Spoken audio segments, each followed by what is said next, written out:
There's a lot of things about B2B that can be debated, but I think one thing that everyone can agree on is that we all hate going to conferences. I don't know about you, but attending a conference and being assigned to booth duty is probably one of my least favorite things that I can think of. There's nothing worse than looking desperate and thirsty at a booth, trying to push, pull, and tow somebody into a conversation that they don't want to have and you don't want to engage with. Raise your hand and drop me a comment if you're in the same boat. Now, as bad as conferences are, how much worse are they for startup organizations? As hard and as annoying as attending a conference can be if you're an established organization, it becomes 10 times more difficult to pull off a successful conference as a startup founder, especially if you're in that 0 to 1 stage. At that stage, you're looking for any and every opportunity to have as many conversations as possible with your ICP. And when you look at it from that lens, attending a conference might make a lot of sense. It gives you an opportunity to operate within the same spaces that a lot of your buyers are operating in. And while that sounds good in theory, here's the problem. While all of the other exhibitors at a conference are established brands, you're a startup. You're going from 0 to 1, or maybe you have a small customer base and you think getting a booth is a good idea. Before you pull the trigger on going to your next conference and getting a booth, you're going to want to watch this video. You're going to want to watch this video because I'm going to give you the exact playbook that I ran at several different conferences without having a booth that generated anywhere from 30 to 40 meetings with my ICP that translated into millions of pipeline. And I'm going to talk you through the exact playbook that can get you these sorts of results at a conference as a 0 to 1 founder without ever having to buy a booth. And it's a simple 6-week playbook that you can run, and you can run it just by yourself. Think about this episode as the one-person GTM engine, except applied to the conference play. For those of you where this is the first episode you're catching, hi, I'm Dr. Jim. I've spent 15 plus years in the B2B SaaS space, and I've typically been in the 0 to 1 growth stage for organizations. I've launched new products, I've launched new markets, I've helped founders in the B2B space go from 0 to 1 to growth to traction. And I've done it in the HR tech space, the TA tech space, the ed tech space, IT staffing and recruiting, and executive coaching and consulting. So if you're in any of those spaces, you're going to want to stick around and catch this conversation. And even if you aren't in those spaces, but are trying to figure out what's a winning play to run at a conference, you're going to want to watch the rest of this conversation and apply the playbook that I talk about to what your conference strategy is going to be at the next conference that you go to. And if you find this conversation valuable, make sure you drop me a comment and let me know what stood out the most for you. So, how do you pull this off? How do you, as a 0 to 1 stage founder with little to no traction, make a winning conference play? Here's how you do it. Now, I've done this across multiple conferences, and every time it's worked. The key thing in executing this playbook is that you're going to need a 6-week runway. And you're going to need a 6-week runway because there's a certain level of planning that needs to go into this so that you're pulling off the play effectively. Now, the key thing to remember when you are thinking about executing this play, the first step is to make sure that you get the most comprehensive pass to attend the conference that you can find. That means you want access to all events, the exhibit floor, everything that puts you in the same spaces as your ICP. So once that's out of the way, the first thing that you're going to want to do, and this is 6 weeks out heading into the conference, is that you're going to need to evaluate the theme of the conference and align it with what you want to be talking about in the conference itself. We're going to run a content-led play at the conference. Think about this from the perspective of man on the street type interviews, except you're going to do it in alignment with the theme of the conference and also identifying and targeting the people in your ICP that you want to talk to. So what you want to do is make sure that the overall theme of the conference is reflected in the interview sessions that you're going to run. When I talk about interview sessions and how you run them, you don't need a ton of equipment. You don't need any extra gear. You need a phone, a couple of portable mics, and maybe a tripod.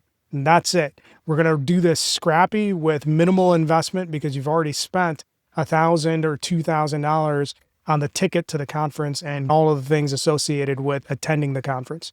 So step one is aligning the theme of the conference with the theme of the conversation and the interviews that you're going to conduct. In week 2, the networking app within the conference opens up. Now you're going to need to adjust this based on when that networking app becomes accessible. So that might be anywhere from 4 weeks out to 3 weeks out or 2 weeks out. The fact of the matter is that before that networking app opens up, you're going to want to get your messaging in line. And when we think about messaging, this is not going to be a product-driven outbound message. This is going to be a content-driven outbound message. What you are going to be doing is a content-led motion into the conference. And what that means is that you're going to be interviewing your ICP on things that matter to them. So all of your messaging has to be aligned with the purpose of getting them on camera and having them talk about a topic that is related to what the conference is about, but also what is related to what you want to talk about from a discovery perspective. It's not about the product, it's about the person that you're talking to. So all of your outbound messages needs to be about having them as a featured guest on the interview series that you're going to do at the conference. So week 1, you've aligned themes between the conference and what you want to talk about. Week 2, you're starting your messaging process, and you can execute this messaging through the in-conference messaging app and networking app, or you can do this over email and LinkedIn, depending on what your access looks like in terms of guest lists and networking capabilities.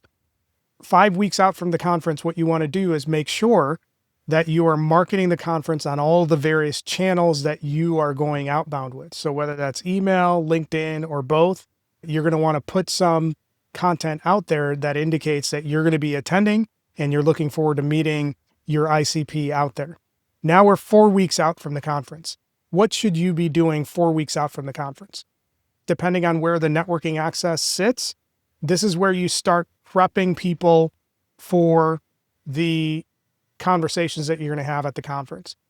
When you're 4 weeks out, you want to make sure that you have all of the infrastructure set up so that people can prepare properly for the conversations that you're going to have with them out at the conference. An easy way to do this is set up a Notion template. This is an example of what one looks like. And that Notion template should include conference details, scheduling links where they can connect with you, details about the conversation that you want to have, the rough game plan of how you're going to structure those conversations, and a booking link where they can book a slot with you to have this conversation. You want to make everything as turnkey as possible. So while in week 5, you've started sending out your messages, you've probably gotten hand raisers 4 weeks out, and you want to send them this link that gives them all of the information that they need so that they feel comfortable about this being a legit conversation that's going to be had. And also it gives them some time to prepare. So that's what happens when you're 4 weeks out. 3 weeks out, you're going to repeat what you've been doing in week 5 and in week 4, and you're going to aggressively look at that networking app. Most conferences will have the networking app open by week 3 at the latest. This is where you go into overdrive. So your motion should be networking app, LinkedIn, email, and you're multi-threading all of that so you can get everything scheduled. One of the other things that you can do when you're 3 weeks out from the conference, you're having all of these conversations across all of those channels. One of the things that you want to be able to do is see if you can get those people before they're at the conference to meet with you over Zoom so that you can connect on a real quick conversation, map out any logistical details, address any questions that they have. So make sure you put that into your playbook 3 weeks out. In the last 2 weeks before the conference kicks off, all you're doing is tightening up the details. You're continuing to run the play where you're trying to book more people into meetings to meet with you and be interviewed by you. But what you're also doing is that you're confirming up all the details of everything that you've booked up until that point and handling any last minute logistical things over those last couple of weeks. What you want to make sure that you're doing in this entire 6-week conference sprint is that you're making as many things as turnkey as possible. You're getting as much face time ahead of time as possible. You're locking down any of the details, addressing any questions so that you have a high show rate while you're at the conference. The key reason why you're looking at a 6-week window to do this is that when you're at the conference, you won't have time to handle these logistical conversations with any level of depth. So you're preparing ahead of time so that you're fully booked heading into the conference. And then all you're doing is just coordinating conversations and making sure that you're moving from meeting to meeting to meeting. So from a structure perspective, when you get these things scheduled out, I usually book out 10 to 15 minute blocks across a 3-day conference. And that usually translates into anywhere from 30 to 40 meetings that you're having. And those meetings revolve around co-collaborating and creating content that you will produce and distribute after the conference is done. So when you look at having a successful conference play, and you look at doing that successful conference play without having to get a booth and still being able to meet with your ICP, this is the playbook that you run. I've run this at least 5 to 7 times, and I've never came away from a conference with less than 30 conversations with my ICP. That translates into millions of pipeline that's been generated, and that also translates into deals that have been generated as a result. So regardless of whether you're running this as a client acquisition play, or if you're running this as a partnership play, it works. And it works flawlessly. It allows you to meet your buyers where they are.